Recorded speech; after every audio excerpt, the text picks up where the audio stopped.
ಅನುಭವಗಳು ಕೂಡ ಇದೆ. ಸೊ ನಾವು ವಾಕ್ಯ ಭಾಗ ಕಡೆ ಹೋಗೋಣ ಪ್ರಿಯರೇ. ట్రాన్స్లేషన్ చేయాలా? ఓకే. ఆ మైక్ తీసుకోవాలి, క్లారిటీ ఉన్నట్టుంది. సో చెక్ చేయండి సార్. స్తోత్రం. హల్లెలూయా. హల్లెలూయా. హల్లెలూయా. బేసిక్ దేవుడి పరిశుద్ధ నామానికి మహిమ కలుగును గాక. ದೇವರ ಪರಿಶುದ್ಧವಾದ ನಾಮಕ್ಕೆ ಮಹಿಮೆ ಉಂಟಾಗಲಿ. ಶರ್ಮಣಿ ಸರ್ ನಿಮ್ಮ ಬೈಬಲ್ ಕೊಡ್ರಿ, ನೋಟ್ಸ್ ಬರ್ಕೊರಿ, బైబిల్ కూడా. చాలా కాలం తర్వాత మరొకసారి మీ మధ్యలోనికి రావడానికి దేవుడు ఇచ్చినటువంటి మంచి అవకాశం బట్టి దేవుని స్తుతిస్తూ ఉన్నాను. ಅನೇಕ ದಿನಗಳ ನಂತರ ನಿಮ್ಮ ಮಧ್ಯದಲ್ಲಿ ಬರುವುದಕ್ಕಾಗಿ ದೇವರು ಅವಕಾಶ ಮಾಡಿ ಕೊಟ್ಟಿದ್ದಾನೆ. ಅದಕ್ಕಾಗಿ ದೇವರಿಗೆ ವಂದನೆಗಳು. హల్లెలూయా. ಹಲ್ಲೆಲೂಯಾ.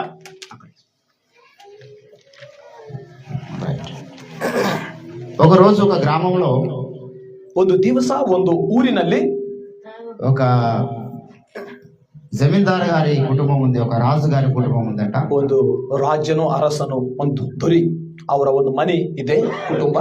ఆ రాజు గారి కుటుంబంలో ಆ ಒಂದು ಅರಸನ ರಾಜನ ಮನೆಯಲ್ಲಿ చాకలామె రోజు పనికొచ్చేదంట. ಅಗಸರ ಅರಬಿ ಒಗೆಯುವಂತ ಹೆಣ್ಣು, ಅಗಸರ ಹೆಣ್ಮಗಳು ಅವರ ರಾಜ್ಯದ ಮನೆಯಲ್ಲಿ ಬಟ್ಟೆ ಒಗಿಲಕ್ಕೆ ಬರ್ತಾ ಇದ್ದಳು. రోజు వచ్చి బట్టలు ఉతికి వెళ్ళిపోయేదంట సంతోషంగా. ಪ್ರತಿದಿನ ಬಂದು ಸಂತೋಷದಿಂದ ಬಟ್ಟೆಗಳನ್ನು ಒಗೆದು ಆಕೆ ಹೋಗುವಂತಕ್ಕೆ. ఒక రోజు వచ్చి ಒಂದು ದಿವಸ ಬಂದು ఏడుస్తూ ఉందంట. ಒಂದು ದಿವಸ ಬಂದು ಆಕೆ ಅಳುತ್ತಾ ಇದ್ದಾಳೆ. చాలాసేపు ఏడుస్తూ ఉంటే ಬಹಳ ಸಮಯಕ್ಕೆ ಅಳುತ್ತಿರುವಾಗ రాజుగారి భార్య చూసిందంట. ಆದ್ರೆ ಆ ರಾಜನ ಹೆಂಡತಿ ನೋಡ್ಯಾಳಂತಕ್ಕೆ. చూసిన తర్వాత ఆమె ఏడుస్తుందని చెప్పేసి ఈమె కూడా కొంత ఏడ్చిందంట. ಆದ್ರೆ ಆಕೆ ಅಳುತ್ತಾ ಇದ್ದಾಳೆ ಅಂತ ಹೇಳಿ ಆ ರಾಜನ ಹೆಂಡತಿ ಕೂಡ ಅತ್ತಿದ್ದಾಳೆ. రాజుగారి భార్య ఏడుస్తుందని చెప్పేసి ಆ ರಾಜನ ಹೆಂಡತಿ ಅಳ್ತಾ ಇದ್ದಾಳೆ ಅಂತ ಹೇಳಿ మంత్రి గారి భార్య ఏడిచిందంట. ಆ ಮಂತ್ರಿ ಅವರ ಹೆಂಡತಿ ಕೂಡ ಆಕೆ ಕೂಡ ಅಳ್ತಾ ಇದ್ದಾಳೆ. మంత్రి గారి భార్య ఏడుస్తుందని చెప్పేసి ಈ ಮಂತ್ರಿ ಅವರ ಹೆಂಡತಿ ಅಳ್ತಾ ಇದ್ದಾಳೆ ಅಂತ ಹೇಳಿ మంత్రి ఏడుస్తున్నాడంట. ಮಂತ್ರಿ ಕೂಡ ಅಳ್ತಾ ಇದ್ದಾನೆ ಅಂತ. ఆ ఇంట్లో ఉన్న వారందరూ ఏడుస్తున్నారంట. ಆದ್ರೆ ಆ ಮನೆಯಲ್ಲಿ ಇರುವಂತ ಜನರು ಎಲ್ಲರೂ ಅಳ್ತಾ ಇದ್ದಾರಂತ. ఒక సాధు గారు ఆ గ్రామానికి వచ్చారంట అడుగు తినడానికి. ಆದ್ರೆ ಅನಂತರ ಒಂದು ಸಾಧು, ಸ್ವಾಮಿ ಅಂತಾರಲ್ಲ ಸಾಧು, ಆ ಊರಿಗೆ ಬೇಡಿಕೊಳ್ತಾ ಬಂದಿದ್ದಾನಂತ. ఆ ఊర్లో ఒక మూలన ఒక ఇంట్లో ఏడుస్తుందంట ఒక ఆమె. ಆದ್ರೆ ಆ ಊರಲ್ಲಿ ಒಂದು ಮನೆಯಲ್ಲಿ ಮೂಲೆಯಲ್ಲಿ ಒಬ್ಬಕ್ಕೆ ಹೆಣ್ಮಗಳು, ಮುಸಲಮೆ ಅಂದ್ರೆ ವಯಸ್ಸಾಗಿರುವಂತ ಹೆಣ್ಮಗಳು ಅಳ್ತಾ ಇದ್ದಾಳಂತ. ఎందుకు ఏడుస్తున్నావు అమ్మని అడిగాడంట సాధు. ಯಾಕೆ ಅಜ್ಜಿ ತಾವು ಅಳ್ತಾ ಇದ್ದೀರಿ ಅಂತ ಹೇಳಿ ಆ ಸಾಧು ಸ್ವಾಮಿ ಅವರು ಕೇಳಿದ್ದಾರೆ. రాజుగారు ఏడుస్తున్నారు కాబట్టి నేను ఏడుస్తున్నాను. ಆದ್ರೆ ಆ ತಾಯಿ ಹೇಳಿದಾಳೆ, ರಾಜನು ಅಳ್ತಾ ಇದ್ದಾನೆ, ಅದಕ್ಕೆ ನಾನು ಕೂಡ ಅಳ್ತಾ ಇದ್ದೀನಿ ಅಂತ ಹೇಳಿದ್ದಾನೆ. ఆ ఊర్లో ఉన్న వారందరూ ఏడుస్తున్నారు. ಆ ಊರಲ್ಲಿರುವಂತವ್ರು ಎಲ್ಲರೂ ಅಳ್ತಾ ಇದ್ದಾರೆ. సాధు గారికి డౌట్ వచ్చింది. ಆದ್ರೆ ಸಾಧು ಅವರಿಗೆ ಸ್ವಲ್ಪ ಸಂದೇಹ, ಡೌಟ್ ಬಂದಿದೆ. ఎందుకు ఏడుస్తున్నారు వీళ్ళు? ಯಾಕೆ ಅಳ್ತಾ ಇದ್ದೀರಿ ನೀವು? ఆ ముసలామికి అడిగితే ಆ ಅಜ್ಜಿಗೆ ಕೇಳಿರುವಾಗ రాజుగారు ఏడ్చాడు కాబట్టి అందరం ఏడుస్తున్నామని చెప్పింది. ರಾಜನು ಅತ್ತಿದ್ದಾನೆ, ಅದಕ್ಕೆ ನಾವೆಲ್ಲರೂ ಅಳ್ತಾ ಇದ್ದೀವಿ ಅಂತ ಆಕೆ ಹೇಳಿದ್ರು. ఆ సాధు వెళ్ళి రాజుగా అడిగాడంట. ಆ ಸಾಧು ಈಗ ಎಲ್ಲಿ ಹೋದ್ರೆ ಡೈರೆಕ್ಟ್ ರಾಜನ್ ಬೆಲಿಕ್ ಹೋದನು. ರಾಜ ಅವರೇ, ఎందుకు ఏడుస్తున్నారు మీరు? ಯಾಕೆ ಅಳ್ತಾ ಇದ್ದೀರಿ ರಾಜ ನೀವು? నా భార్య ఏడుస్తుంది కాబట్టి నేను ఏడిశాను. ನನ್ನ ಹೆಂಡತಿ ಅಳ್ತಾ ಇದ್ದಾಳೆ, ಅದಕ್ಕಾಗಿ ನಾ ಅಳ್ತಾ ಇದ್ದೆ ಅಂತ ಹೇಳಿ ರಾಜ ಹೇಳಿದ್ರು.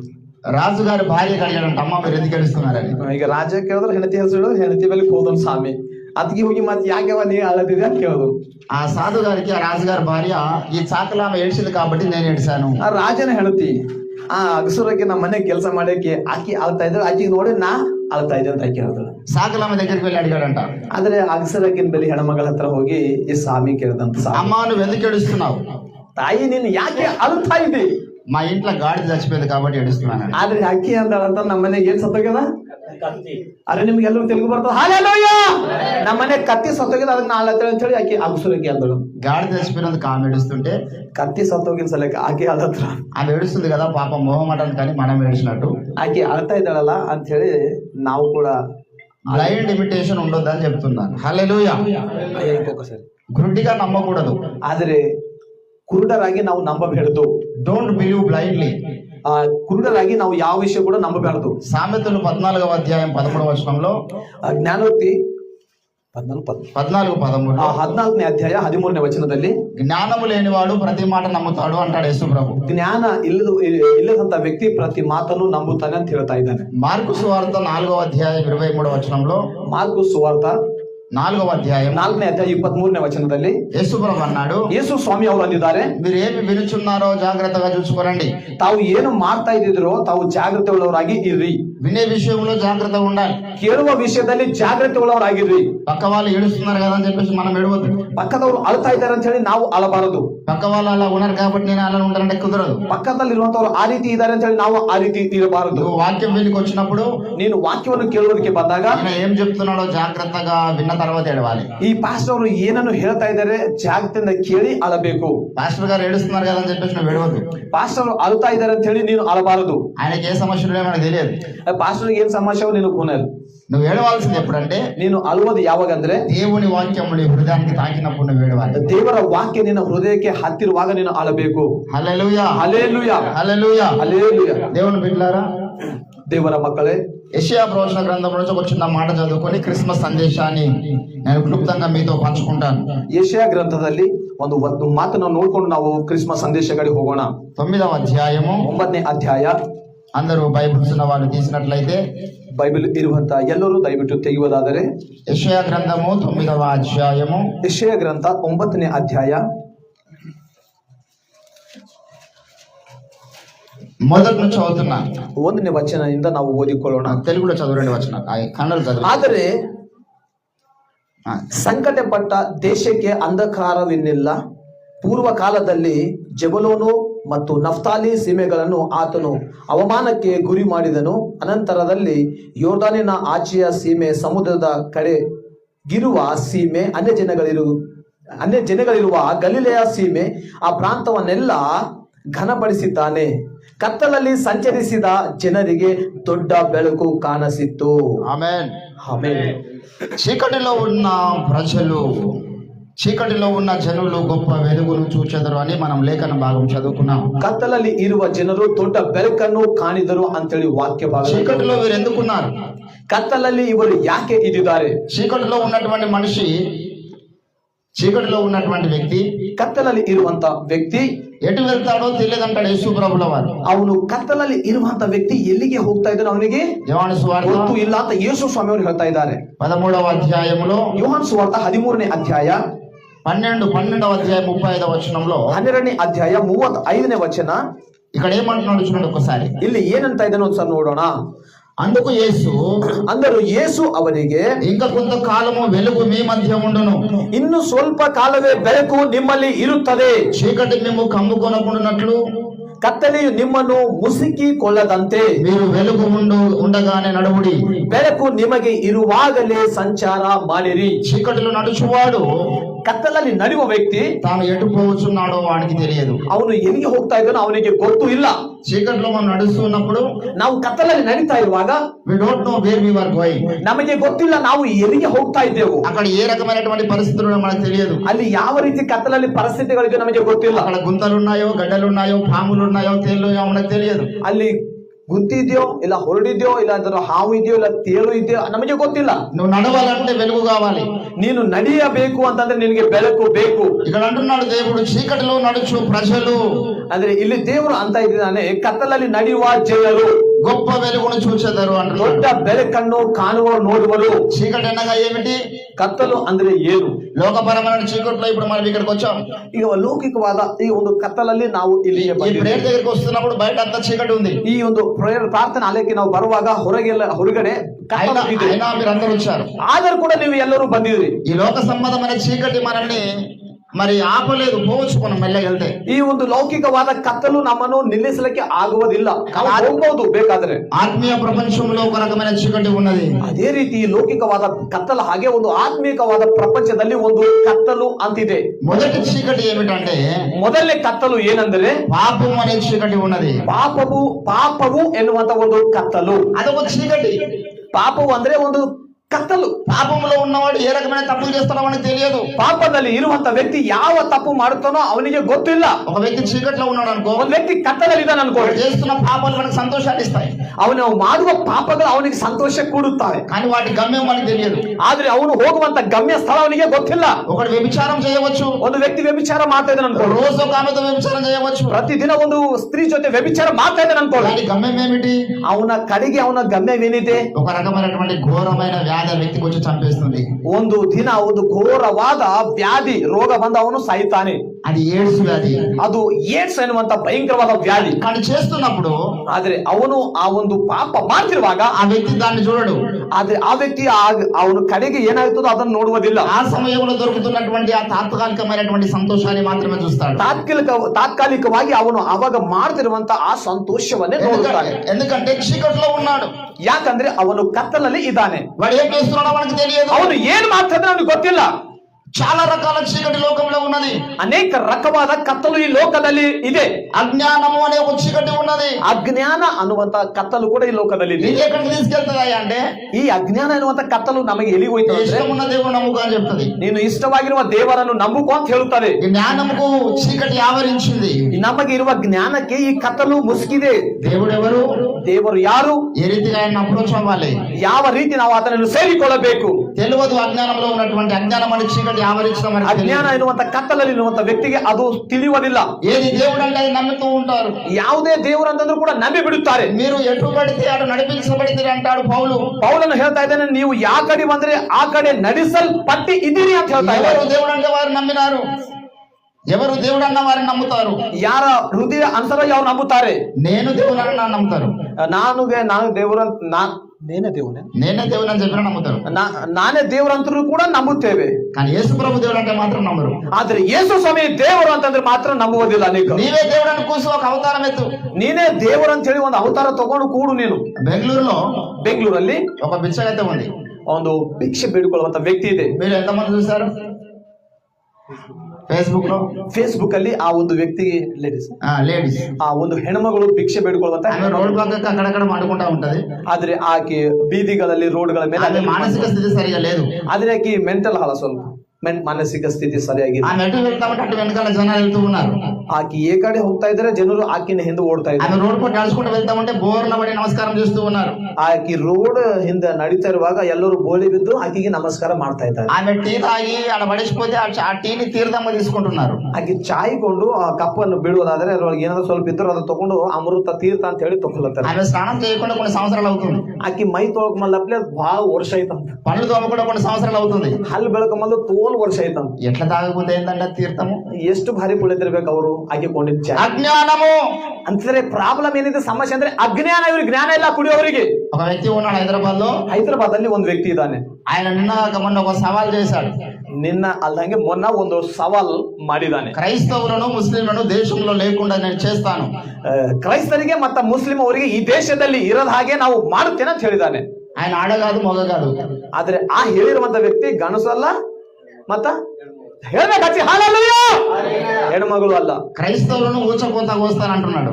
ಆದ್ರೆ ಆ ವ್ಯಕ್ತಿ ಗಣಸಲ್ಲ, ಹೆಣ್ಮಗಳು ಅಲ್ಲ. ముస్లింలను ఊచకోతకు వస్తానంటున్నాడు. ಕ್ರೈಸ್ತವರಿಗೆ ಮುಸ್ಲಿಂ ಅವರಿಗೆ ಏನ್ ಮಾಡ್ತಾನೆ, ಅಡ್ಡ ಮಂಗುಸಿ ಕೊಯ್ತೇನೆ ಅಂತ ಹೇಳ್ತಾ ಇದ್ದಾನೆ. క్రైస్తవులకు బట్టలు ఉడిదిసికొడతానంట. ಕ್ರೈಸ್ತ ಮಕ್ಕಳಿಗೆ ಬಟ್ಟೆಗಳು ಬಿಚ್ಚಿ ನಾನು ಹೊಡಿತೇನೆ ಅಂತ ಹೇಳಿ ಒಂದು ಸವಾಲ್ ಮಾಡ್ತಾ ಇದ್ದೆ. ವಾನಿಗೆ ಬಟ್ಟಲು లేవు. ಆದ್ರೆ ಆ ವ್ಯಕ್ತಿ ಅಗೋರಿ ಆ ವ್ಯಕ್ತಿಗೆ ಬಟ್ಟೆಗಳಿಲ್ಲ. వానికే బట్టలు లేవు. ಅಂದ್ರೆ ಸ್ವಾಮಿಗಳ ಇರ್ತಾರ ನೋಡ್ರಿ, ಬಟ್ಟೆಗಳು ಇಟ್ಕೊಂಡು ವಾಡು మనకు ಬಟ್ಟಲು ಇಟ್ಕೊಡ್ತಾನೆ. ಆದ್ರೆ ಆ ವ್ಯಕ್ತಿ ಅಂತ ಇದ್ದಾನೆ, ಅವರಿಗೆ ಅರ್ಬಿಲ್ಲ, ಅವನ ಆಕಿ ಹೇಳ್ತಾ ಇದ್ದಾರೆ ಅವನ್ ನಮಗ್ ಬಟ್ಟೆಗಳು ಬಿಚ್ಚಿ ಹೊಡಿತಾನ ಅಂತ ಹೇಳಿ. వానికి ఎవడో కోసి పడేసి వాడు మనల్ని కోస్తాడంట. ಆದ್ರೆ ಆ ವ್ಯಕ್ತಿ ಗಣಸಲ್ಲ, ಹೆಣ್ಮಗಳಲ್ಲ. ಪೈಲೆ ಗಣಸಿದ್ದ, ಹಿಂದೂಸ್ ಏನ್ ಮಾಡ್ಯಾನ, ಆಪರೇಷನ್ ಮಾಡಿಸ್ಕೊಂಡ. ಅವನೇ ಯಾರೋ ಕೊಯ್ದು ಹಾಕ್ಯವ, ಅವ ಈಗ ನಮಗ್ ಯಾರಿಗ ಎಲ್ಲರೂ ಕೊಯ್ತೆ ಅಂತ ಅಲ್ಲತಾನ. అజ్ఞానము ಅಂದ್ರೆ ಪ್ರಾಬ್ಲಮ್ ಏನಂದ್ರ ಸಮಸ್ಯೆ ಅಜ್ಞಾನ. ఒక బాబా ఉన్నాడు. ಒಂದು ಸ್ವಾಮಿ ಬಾಬಾ ಇದ್ದಾನೆ. 3 మేకులు పిక్కొని వాడు దేవుడు ఎలా అవుతాడంటున్నాడు. 3 ಮೊಳಿ, 2 ಕೈಗಳು, 1 ಕಾಲು, 2 ಕಾಲುಗಳು, 3 ಮೊಳಿ ಕಿತ್ಕೊಂಬಲ್ದವ ದೇವ್ರ ಹೆಂಗೈತನ್ರಿ ಅಂತ ಅಂದನಂತ. నేనన్నాను. ಆದ್ರೆ ಪಾಸ್ಟರ್ ಹೇಳಿದ್ದಾರೆ, యేసు ప్రభుల వాడు 3 మేకులు కాదు బాబు, 30 మేకులు కొట్టిన దిగ ఆయనకు. ಯೇಸು ಸ್ವಾಮಿ ಅವರಿಗೆ 3 ಮೊಳೆ ಅಲ್ಲ, 30 ಮೊಳೆ ಹೊಡೆದ್ರು ಕೂಡ ಆತನಿಗೆ ಇಳಿಯುವುದಿಲ್ಲ. ఆయన ಈ లోకానికి వచ్చిన ఉద్దేశం ఏమిటంటే, ಆತನು ಈ ಲೋಕಕ್ಕೆ ಯೇಸು ಸ್ವಾಮಿ ಬಂದಿರುವ ಉದ್ದೇಶವೇನೆಂದರೆ, మార్కు సువార్త 10వ అధ్యాయం 45వ వచనంలో, ಮಾರ್ಕು ಸುವಾರ್ತ 10ನೇ ಅಧ್ಯಾಯ 45ನೇ ವಚನದಲ್ಲಿ, నా ప్రాణమును ఇచ్చుటకు నేను వచ్చితిని. ಹಲ್ಲೆಲೂಯಾ, ನನ್ನ ಪ್ರಾಣವನ್ನು ಕೊಡುವುದಕ್ಕೆ ನಾನು ಬಂದಿದ್ದೇನೆ ಅಂತ ಯೇಸು ಹೇಳ್ತಾ ಇದ್ದಾನೆ. I have come for die, ನಾನು ಸಾಯುವುದಕ್ಕಾಗಿ ಬಂದಿದ್ದೇನೆ. దేవుని బిడ్డలారా, ప్రియ దేవರ మక్కలే, ఈరోజు చాలా మందికి దేవుని విషయంలో సరైనటువంటి స్పష్టత లేదు. ఎందుకంటే అజ్ఞానం అనే చీకటి ఆవరించింది. ಇವತ್ತು ಅನೇಕರಿಗೆ ದೇವರ ವಿಷಯವಾಗಿ ಒಂದು ಸ್ಪಷ್ಟತೆ ಇಲ್ಲ ಪ್ರಿಯರೇ. ಅಜ್ಞಾನ ಎನ್ನುವಂತ ಕತ್ತಲು ಮುಸುಕಿದೆ. చనిపోయిన తర్వాత ఏమైతామనే విషయంలో అజ్ఞానం ఉన్నది. ಸತ್ತು ಹೋಗಿದ ನಂತರ ಏನಾಗುತ್ತೇವೋ ಅನ್ನುವಂತ ವಿಷಯದಲ್ಲಿ ಕನ್ಫ್ಯೂಷನ್ ಅಲ್ಲಿ ಇದ್ದಾರೆ. ఒక మతం వారికి వెళ్ళి మనం అడిగినాం అనుకో, ಒಂದು ಧರ್ಮದವರಿಗೆ ನಾವು ಹೋಗಿ ಕೇಳ್ತೇವೆ ಅನ್ಕೊಳ್ಳಿ, మనం చనిపోయిన తర్వాత ఏమైతుంది మన ఆత్మ? ನಾವು ಸತ್ತು ಹೋಗಿದ ನಂತರ ನಮ್ಮ ಆತ್ಮ ಏನಾಗುತ್ತೆ ಅಂತ ಹೇಳಿ మ్యాక్స్ ముల్లర్ అనేటువంటి ఒక ఫిలాసఫర్, ಮ್ಯಾಕ್ಸ್ ಮುಲ್ಲರ್ ಅಂತ ಹೇಳಿ ಒಂದು ಫಿಲೋಸಫರ್, ಒಂದು ವ್ಯಕ್ತಿ, ఒక ప్రశ్న వేశాడు సమాజానికి. ಆತನು ಸಮಾಜಕ್ಕೆ ಒಂದು ಪ್ರಶ್ನೆ ಹಾಕಿದ್ದಾನೆ. What becomes man soul after die? ಮನುಷ್ಯನ ಆತ್ಮ ಸತ್ತು ಹೋಗಿದ ನಂತರ ಏನಾಗುತ್ತದೆ, ఏమవుతుంది, ಏನಾಗುತ್ತೆ ಆತ್ಮ అంటే మన వాళ్ళు చెప్తారు. ಆದ್ರೆ ಅವ್ರ ನಮ್ಮವ್ರು ಹೇಳಿದ್ದಾರೆ. తెలుగులో ఒక శ్లోకం ఉన్నది, ತೆಲುಗುದಲ್ಲಿ ಒಂದು ಪದ್ಯ ಇದೆ. పునరాది జననం పునరాది మరణం పునరాది జనని జయనే శటరం ఇహ సంసారే బహు దుస్తారే మాహి పరారే దుస్థితారే ఉన్నది లాస్ట్. దీని యొక్క మీనింగ్ ఏమిటంటే, ಇವಾಗ ಸಾಲರು ಹೇಳಿರುವ ಶ್ಲೋಕದ ಅರ್ಥವೇನೆಂದ್ರೆ, ఈ రోజు ఇక్కడ చనిపోయిన మనిషి ಇವತ್ತು ಇಲ್ಲಿ ಸತ್ತಿರುವ ವ್ಯಕ್ತಿ ఇంకొక తల్లి కడుపులో పుడతాడు. ಮತ್ತೆ ಆ ಸತ್ತಿನ ಮೇಲ್ಕ ಇನ್ನೊಂದು ತಾಯಿ ಹೊಟ್ಟೆ ಹುಡ್ತಾನ ಅಂತ ಹೇಳಿ అది వాస్తవమా? ಇದು ಸತ್ಯನೇ ರೀ. మీరు ఇంతకు ముందు మీ యొక్క తల్లి ఎవరు చెప్పగలుగుతారా? మీరు ಇದಕ್ಕಿಂತ ಇವಾಗ ನಿಮ್ ತಾಯಿ ಇದ್ದಾರೆ, ಅದಕ್ಕಿಂತ ಮುಂಚೆ ನಿಮ್ ತಾಯಿ ಯಾರು ಗೊತ್ತಾ ನಿಮಗೆ? మీ తండ్రి ఎవరు చెప్పగలుగుతారా? ನಿಮ್ ತಂದೆ ಯಾರು ನಿಮಗೆ ಗೊತ್ತಾ? ఎవరు చెప్పలేరు, ಯಾರು ಹೇಳುವುದಿಲ್ಲ ಪ್ರಿಯರೇ. బైబిల్ చాలా స్పష్టంగా చెప్పింది ఈ విషయం. ಬೈಬಲ್ ಸ್ಪಷ್ಟವಾಗಿ ಈ ವಿಷಯ ಹೇಳ್ತಾ ಇದೆ. 9వ అధ్యాయం ఎబ్రీ పత్రిక, ಇಬ್ರಿ ಪತ್ರಿಕಾ 9ನೇ ಅಧ್ಯಾಯ 27వ వచనంలో 27ನೇ ವಚನದಲ್ಲಿ దేవుడు అంటాడు, ದೇವರು ಹೇಳ್ತಾನೆ, మనుషులు ఒక్కసారే మృతి పొందవలెను అని నిర్ణయించబడి ఉన్నది. ಮನುಷ್ಯರು ಒಂದೇ ಸಾರಿ ಸಾಯಲೇಬೇಕು ಅಂತ ಹೇಳಿ ನಿರ್ಣಯಿಸಲಾಗಿದೆ. It is appointed to die, mans wants to die. ಇದು ಪ್ರತಿ ಮನುಷ್ಯನು ಒಂದೇ ಸಾರಿ ಸಾಯಬೇಕಾಗಿದೆ. మరలా పుట్టడము మరలా చావడం అనేది లేదు. ಮತ್ತೆ ಹುಟ್ಟುವುದು ಮತ್ತೆ ಸಾಯುವುದು ಬೈಬಲ್ ಪ್ರಕಾರ ಅನುಸಾರವಾಗಿ ಇಲ್ಲ ಪ್ರಿಯರೇ. కానీ వాళ్ళు బోధిస్తూ ఉన్నారు. ಆದ್ರೆ ಇವತ್ತು ಅವರು ಬೋಧ ಮಾಡ್ತಾ ಇದ್ದಾರೆ. అదొక రకమైనటువంటి ఒక పెద్ద సిద్ధాంతం ఉన్నది, ದೊಡ್ಡ ಒಂದು ಸಿದ್ಧಾಂತ ಅವರು ಮಾಡ್ಕೊಂಡಿದ್ದಾರೆ. ఎందుకంటే జ్ఞానముకు చీకటి ఆవరించింది. ಯಾಕಂತಂದ್ರೆ ಅವರ ಜ್ಞಾನಕ್ಕೆ ಕತ್ತಲು ಮುಸುಕಿದೆ. జ్ఞానముకు చీకటి ఆవరించింది, ಜ್ಞಾನಕ್ಕೆ ಕತ್ತಲು ಮುಸುಕಿದೆ. చనిపోయిన తర్వాత ఇంకో తల్లి కడుపులో పుట్టడం అంత ఉండదండి. ಸತ್ತು ಹೋಗಿದ ನಂತರ ಇನ್ನೊಂದು ತಾಯಿ ಹೊಟ್ಟೆಯಲ್ಲಿ ಹುಟ್ಟುವುದಿಲ್ಲ. ఆ యొక్క సిద్ధాంతం ఏమిటంటే, ಅವರ ಒಂದು ಸಿದ್ಧಾಂತವೇನೆಂದ್ರೆ, వాళ్ళ సుమంత్ పాస్టర్ గారు ఉన్నారు, ಇವಾಗ ಸುಮಂತ್ ಪಾಸ್ಟರ್ ಇದ್ದಾರೆ. ఈయన ఏ వ్యభిచారం చేయకుండా, ಈತನು ಯಾವ ವ್ಯಭಿಚಾರ ಮಾಡದೆ, ఏ త్రాగుడు బానిస కాకుండా, ಯಾವ ಒಂದು ಮದ್ಯಕ್ಕೆ ಬಾನಿಸ ಆಗದೆ, ఏ జీవికి బాధ పెట్టకుండా జీవిస్తే, ಯಾವ ಪ್ರಾಣಿಗೆ ಬಾಧೆ ಕೊಡದೆ ಜೀವಿಸುವುದಾದರೆ నువ్వు మరలా చాలా ఉత్తమమైనటువంటి కుటుంబంలో జన్మిస్తావని చెప్తారు. ನೀನು ಈ ರೀತಿ ಇರುವುದಾದ್ರೆ ನೀನು ಉನ್ನತವಾದ ಕುಟುಂಬದಲ್ಲಿ ಮತ್ತೆ ಹುಟ್ಟುತ್ತೆ ಅಂತ ಹೇಳ್ತಾರೆ. కానీ నువ్వు ఇష్టానుసారంగా జీవిస్తూ, ಆದ್ರೆ ನಾವು ಇಷ್ಟಾನುಸಾರವಾಗಿ ಜೀವಿಸುತ್ತ, నువ్వు పాపములో జీవిస్తే, ಪಾಪದಲ್ಲಿ ಜೀವಿಸುವುದಾದ್ರೆ నువ్వు నీచ జన్మ, ನಿನ್ನ ಜನ್ಮ ನೀಚ ಜನ್ಮ ಆಗಿರುತ್ತೆ. అంటే కుక్కగానో, ಆದ್ರೆ ಆ ರೀತಿ ಇರುವುದಾದ್ರೆ ನೀನು ನಾಯಿ ಹಾಗೆ, బల్లిగానో, ಇಲ್ಲಾಂದ್ರೆ ಹಲ್ಲಿಗಪ್ಲೆ, పిల్లిగానో ಇಲ್ಲಾಂದ್ರೆ ಒಂದು ಬೆಕ್ಕಿನಪ್ಲೆ నువ్వు జన్మిస్తావని చెప్తూ ఉన్నారు. ನೀನು ಬೆಕ್ಕಿನ ಹಾಗೆ ಹಲ್ಲಿಗಪ್ಲೆ ಪೂರ್ತಿ ಅಂತ ಹೇಳ್ತಾ ಇದ್ದಾರೆ. నేను అంటున్నాను, ಆದ್ರೆ ಪಾಸ್ಟರ್ ಅಂತ ಇದ್ದಾರೆ, మా అవ్వ ఒక ఆమె ఉండే, మా అవ్వ ఒక ఆమె ఉండే ಮುಸಲಾನ. ಪಾಸ್ಟರ್ ಅವರ ಅಜ್ಜಿ ಒಬ್ರು ಇದ್ದರು, ఆమె చనిపోయింది. ಆದ್ರೆ ಅವ್ರು ಇವಾಗ ಇಲ್ಲ, ತೀರ್ಕೊಂಡಿದ್ದಾರೆ. ఆమె చాలా పెద్ద గయ్యాలి గంప. ಆಕಿ ಗಯ್ಯಾಳ ಅಂತಂದ್ರು ಕನ್ನಡದಾಗ ಏನ್ ಅನ್ಬೇಕು ನನಗೆ ಗೊತ್ತಿಲ್ಲ. ಆಕಿ ಬಹಳ ಹಂಗ ಅಂದ್ರು ಏನ್ చెప్పాలి, ಗಯ್ಯಾಳಿ ಅಂತ ಅಂತಾರಲ್ಲ, ఎవరి మాట వినేది కాదు.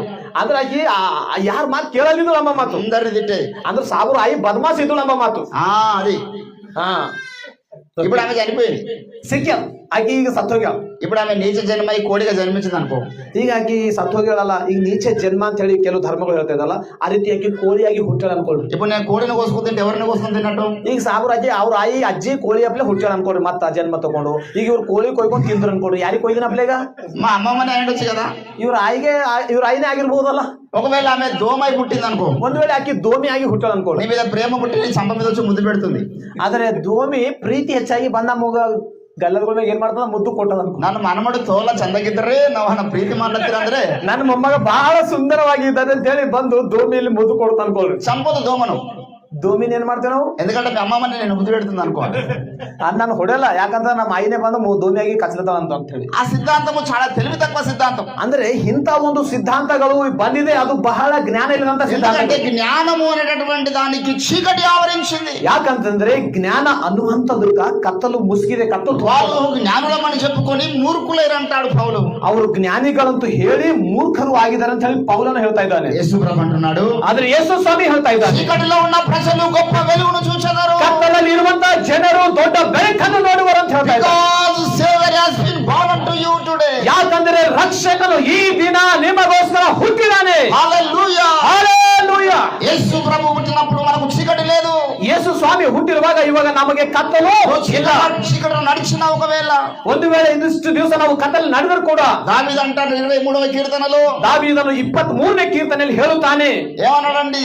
ಏನಂತ ಹೇಳ್ತಾ ಇದ್ದಾನೆ ಅಂದ್ರೆ, నా ప్రాణమా యెహోవాను నేను చీకటిలో నడిచినను, ನನ್ನ ಪ್ರಾಣವೇ ಯೆಹೋವನನ್ನು నేను చీకటిలో నడిచినను, ನಾನು ಕತ್ತಲಲ್ಲಿ ನಡೆದರೂ ಕೂಡ ఏ అపాయమునకు భయపడను, ಯಾವ ಅಪಾಯಕ್ಕೆ ನಾನು ಭಯ ಪಡುವುದಿಲ್ಲ ಅಂತ ಹೇಳಿದ್ದಾನೆ. ఎందుకంటే నాకు ఇమ్మానుయేలుగా దేవుడు తోడుగా ఉన్నాడు. ಯಾಕಂದ್ರೆ ಇಮ್ಮಾನುವೇಲವಾಗಿರುವಂತ ಯೇಸು ಕ್ರಿಸ್ತ ನನಗೆ ಜೊತೆ ಆಗಿದ್ದಾನೆ. ఇమ్మానుయేలు అంటే అర్థం ఏమిటి? ಇಮ್ಮಾನುವೇಲ್ ಅಂತಂದ್ರೆ ಅರ್ಥವೇನು? God is with us. ದೇವರು ನಮ್ಮ ಸಂಗಡ ಇದ್ದಾನೆ. ఏ రకమైన చీకటి నుండి వెళ్ళినా పడిపోవు. ಯಾವ ರೀತಿಯಾದ ಕತ್ತಲು ಬಂದರೂ ನೀನು ಬಿದ್ದು ಹೋಗುವುದಿಲ್ಲ. ఎంతమంది తాగుబోతులు నీ పక్కలో నన్ను తాడుకు బానిస్తావు కాదు. ಎಷ್ಟೇ ಜನರು ಕುಡುಕುತನ ಇರುವಂತರು ನಿನ್ನ ಪಕ್ಕದಿಂದ ಬಂದು ಹೋಗ್ತಿರುವಂತರು ಕೂಡ ನೀನು ಕುಡಿಯುವುದಿಲ್ಲ. ఎంతమంది వ్యభిచారం నీ పక్కలో ఉన్న నువ్వు వ్యభిచారం చేయవు. ಎಷ್ಟು ಜನ ವ್ಯಭಿಚಾರ ಮಾಡುವಂತರು ನಿನ್ನ ಜೊತೆ ಇದ್ದರೂ ಕೂಡ ನೀನು ವ್ಯಭಿಚಾರ ಮಾಡುವುದಿಲ್ಲ. Because you are in the light. ಯಾಕಂದ್ರೆ ನೀನು ಬೆಳಕಿನಲ್ಲಿ ಇದ್ದಿ. నువ్వు యేసులో ఉన్నావంటే, ನೀನು ಯೇಸುನಲ್ಲಿ ಇರುವುದಾದರೆ వెలుగులో ఉన్నావని అర్థం. ನೀನು ಬೆಳಕಿನಲ್ಲಿ ಇದೆ ಅಂತ ಅರ್ಥ. యేసు ప్రభువులు వారు అన్నారు, ಯೇಸು ಸ್ವಾಮಿ ಅವರು ಹೇಳಿದ್ದಾರೆ, యోహాను సువార్త 8వ అధ్యాయం ಯೋಹಾನ ಸುವಾರ್ತೆ 8ನೇ ಅಧ್ಯಾಯ 11వ వచనంలో, 11ನೇ ವಚನದಲ್ಲಿ, నేను లోకమునకు వెలుగునై ఉన్నాను, ನಾನು ಈ ಲೋಕಕ್ಕೆ ಬೆಳಕು ಆಗಿದ್ದೇನೆ. I am the light for the world. ನಾನೇ ಈ ಲೋಕಕ್ಕೆ ಬೆಳಕು ಆಗಿದ್ದೇನೆ ಅಂತ ಹೇಳ್ತಾ నా ಇದ್ದಾರೆ. యందు ఉన్నవాడు చీకటిలో నడవడన్నాడండి. ನನ್ನಲ್ಲಿ ಇರುವವನು ಅವ ಕತ್ತಲಲ್ಲಿ ನಡೆಯುವನು ಇಲ್ಲ ಅಂತ ಹೇಳಿದ್ದಾನೆ. 12వ వచనమును చూడండి ఒకసారి. ಅದೇ 8:12 ನೋಡೋಣ ಪ್ರಿಯರೇ. నన్ను వెంబడించువాడు ಈ ನನ್ನನ್ನು ಹಿಂಬಾಲಿಸುವವನು చీకటిలో నడవక ಕತ್ತಲಲ್ಲಿ ನಡೆಯದೆ జీవపు వెలుగులో నడుచును. ಜೀವವುಳ್ಳ ಬೆಳಕಿನಲ್ಲಿ ನಡೆಯುತ್ತಾನೆ. హల్లెలూయా. Hallelujah. Where is your walking? ಆದ್ರೆ ಇವತ್ತ ನೀನು ಯಾ ಕಡೆ ನಡೀತಾ ಇದೆ? Are you walking in the lightness? ನೀನು ಬೆಳಕಿನಲ್ಲಿ ನಡೀತಾ ಇದೀಯಾ? Are you walking in the darkness? ಇಲ್ಲ ಅಂತಂದ್ರೆ ನೀನು ಕತ್ತಲ ಜೊತೆ ನಡೀತಾ ಇದೀಯಾ? Check yourself. ನೀನು ಸುಪರೀಕ್ಷೆ ಮಾಡಿಕೋ. How is your character? ಯಾವ ರೀತಿ ನಿನ್ನ ಗುಣ ಗಣಗಳು ಇದೆ? హల్లెలూయా. ಹಾಲೆಲೂಯಾ. నీ యొక్క పాప జీవితాన్ని బట్టి నువ్వు వెలుగులో ఉన్నావో చీకటిలో ఉన్నావో పరీక్షించుకోవాలి. ನಿನ್ನ ಪಾಪ ಜೀವಿತ ಮೂಲಕ ನೀನು ಕತ್ತಲಲ್ಲಿ ಇದೆಯಾ ಇಲ್ಲ ಬೆಳಕಿನಲ್ಲಿ ಇದೆಯಾ? ನೀನು ಪರೀಕ್ಷೆ నువ్వు యేసులో ఉంటే ನೀನು ಯೇಸುವಿನಲ್ಲಿರುವುದಾದರೆ చీకటి కార్యాలు నీ జీవితంలో జరగవు. ಕತ್ತಲ ಕಾರ್ಯಗಳು ಪಾಪ ಕಾರ್ಯಗಳು ನಿನ್ನ ಜೀವಿತದಲ್ಲಿ ನಡೆಯುವುದಿಲ್ಲ. నీలో అవిధేయత ఉండదు. ನಿನ್ನಲ್ಲಿ ಅವಿಧೇಯತೆ ಇರುವುದಿಲ್ಲ. నీలో పాపం ఉండదు. ನಿನ್ನಲ್ಲಿ ಪಾಪ ಇರುವುದಿಲ್ಲ. Because of Jesus Christ has giving assurance, each one of us, I am the light. ಯಾಕಂದ್ರೆ ಯೇಸು ಸ್ವಾಮಿ ಅವರು ನಮಗೆ ಆತನು ಹೇಳ್ತಾ ಇದ್ದೇನೆ, ಆತನು ನಾನು ಬೆಳಕು, ನಾನು ದೇವರಾಗಿದ್ದೇನೆ ಅಂತ. నిజంగా నా పిల్లలైతే ನೀನು ನಿಜವಾಗಿ ದೇವರ ನಾವು ಮಕ್ಕಳಾದರೆ మీలో కూడా భూతత్వం పెట్టి చూసిన పాపం కనిపించదు. ನಿಮ್ಮಲ್ಲಿ ಕೂಡ ಒಂದು ವೇಳೆ ಭೂತದ ಹಚ್ಚಿ ನೋಡಿದ್ರು ಕೂಡ ನಮ್ಮಲ್ಲಿ ಪಾಪ ಕಾಣುವುದಿಲ್ಲ ಪ್ರಿಯರೇ. యేసు ప్రభు అన్నాడు, ಯೇಸು ಸ್ವಾಮಿ ಹೇಳಿದ್ದಾನೆ, నా యందు పాపం ఉన్నదని ನನ್ನಲ್ಲಿ ಪಾಪವಿದೆ ಅಂತ ಹೇಳಿ మీలో ఎవరైనా స్థాపించగలుగుతారా? ನಿಮ್ಮಲ್ಲಿ ಯಾರಾದರೂ ನಿರೂಪಿಸಬಹುದಾ ಅಂತ ಕೇಳಿದ್ದಾನೆ. ఈ రోజు నువ్వు ఆ మాట అనగలుగుతావా? ಇವತ್ತು ಆ ಮಾತು ನೀನು ನಾನು యేసు ప్రభు పిల్లలుగా మనం ఆ మాట అనగలగాలి. ಯೇಸು ಸ್ವಾಮಿ ಮಕ್ಕಳಾಗಿ ನಾವು ಆ Yes. ಮಾತನ್ನು ಅನುಮತರಾಗಿರ್ಬೇಕು. ఆ మాట అన్నప్పుడు వేసే బిడ్డవు. ಆ ಮಾತು ಅನುಮತಾದರೆ ನೀನು ದೇವರ ಮಗನು ಆಗಿರ್ತಿ. ఎబ్రీ పత్రిక 7వ అధ్యాయము ಇಬ್ರಿಯರಿಗೆ ಬರೆದ ಪತ್ರಿಕೆ 7ನೇ ಅಧ್ಯಾಯ 26వ వచనం చూస్తే 26ನೇ ವಚನ ನೋಡುವುದಾದರೆ యేసు ప్రభుకు ఉన్నటువంటి సాక్ష్యం ఏమిటో తెలుసా? ಯೇಸು ಸ್ವಾಮಿಯರಿಗಿರುವ ಸಾಕ್ಷ್ಯವೇನೆಂದರೆ పవిత్రుడు, ಪವಿತ್ರನು, ನಿರ್ದೋಷಿಯು, నిష్కల్మషుడును, ನಿಷ್ಕಲ್ಮಶನಾಗಿರುವಂತನು, పాపులను చేరక ప్రత్యేకముగా ఉన్నవాడు. ಪಾಪಿಗಳಲ್ಲಿ ಸೇರದೆ ಪ್ರತ್ಯೇಕವಾಗಿ ಇದ್ದಿದ್ದಾನೆ. Today also you get like that. ಇವತ್ತು ನಾನು ನೀನು ನಾವು ಎಲ್ಲರೂ ಕೂಡ ಆ ರೀತಿ ಇರಬೇಕು. When will you come to that place in your life? ಯಾವಾಗ ನೀನು ಆ ಒಂದು ಸ್ಥಾನಕ್ಕೆ ಬರುತ್ತಿ? So many Christmas are going. ಅನೇಕ ಕ್ರಿಸ್ಮಸ್ ಹಬ್ಬಗಳು ನಮ್ಮ ಜೀವಿತದಲ್ಲಿ ಹೋಗುತ್ತಾ ಇದ್ದಾವೆ, ಬರ್ತಾ ಇದ್ದಾವೆ. నీలో యేసయ్య రూపం రాకపోతే నాట్ యూస్.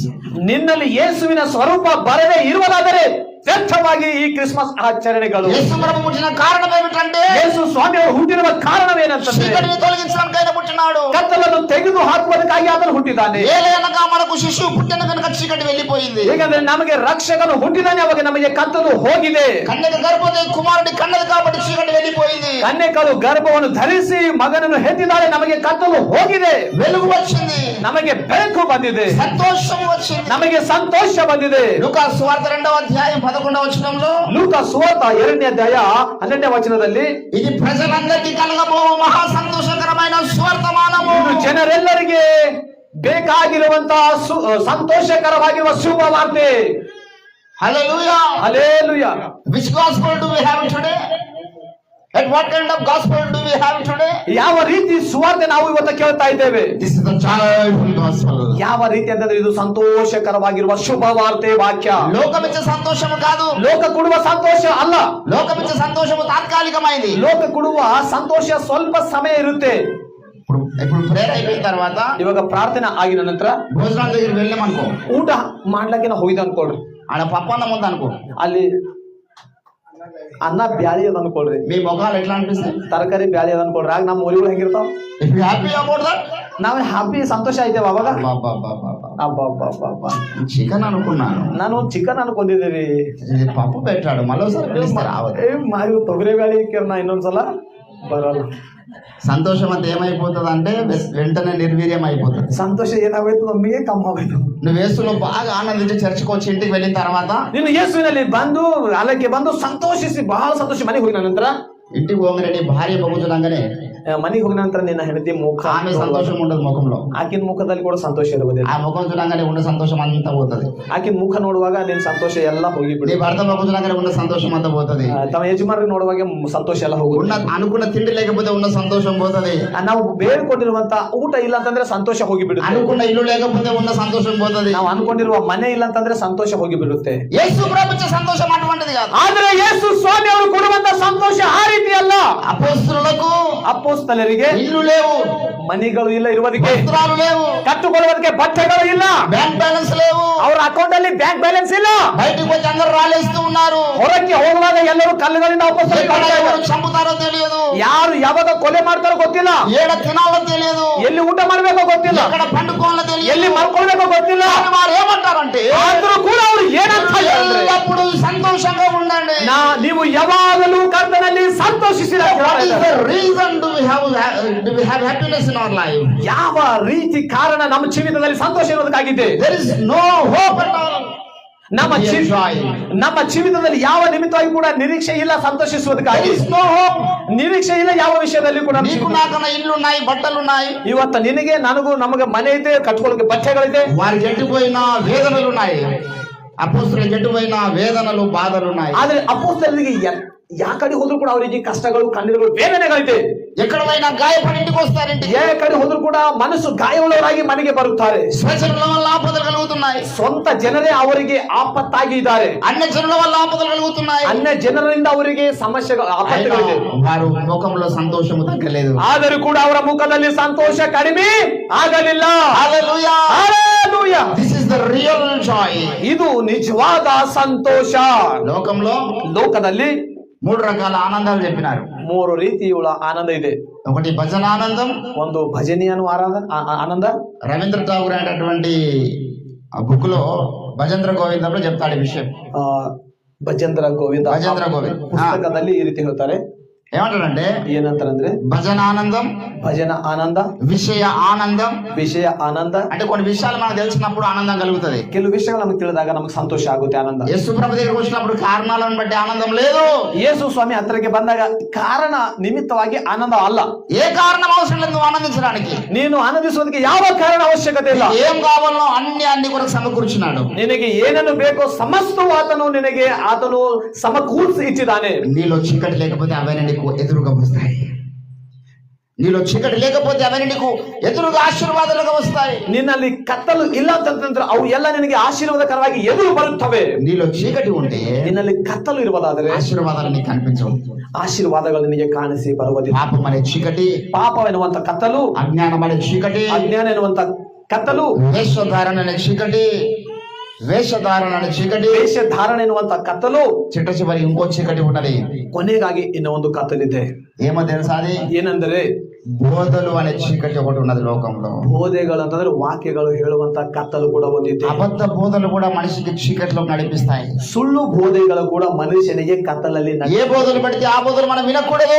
ಯಾವ ಬೋಧೆ ಅಂತಂದ್ರೆ ಆ ಬೋಧ ನಾವು ಕೇಳಬಾರದು. ఏ బోధ వినడం ద్వారా నేను వెలుగులో ముందుకు సాగుతున్నాను ఆ బోధ వినాలి. ಯಾವ ಬೋಧೆ ನಾನು ಕೇಳಬಾರ ಮುಖಾಂತರ ನಾನು ಬೆಳಕಿನಲ್ಲಿ ನಡೀತಾ ಇದ್ದೇನೋ ಆ ಬೋಧೆ ನಾವು ಕೇಳಬೇಕು. ఒక వ్యక్తి ద్వారా ಒಂದು ವ್ಯಕ್ತಿ ಮೂಲಕ చాలా గొప్ప కార్యాలు జరిగినాయి. ಅನೇಕ ದೊಡ್ಡ ಕಾರ್ಯಗಳು ನಡೆದಿದೆ. ఆయన ప్రార్థన ప్రార్థన చేస్తే ಆತನ ಪ್ರಾರ್ಥನೆ ಮಾಡುವಾಗ ఆకాశం నుంచి అగ్ని దిగి వచ్చింది. ಆಕಾಶದಿಂದ ಬೆಂಕಿ ಇಳಿದು ಬಂದಿದೆ. ఆయన పేరు విలియం బ్రెనమ్.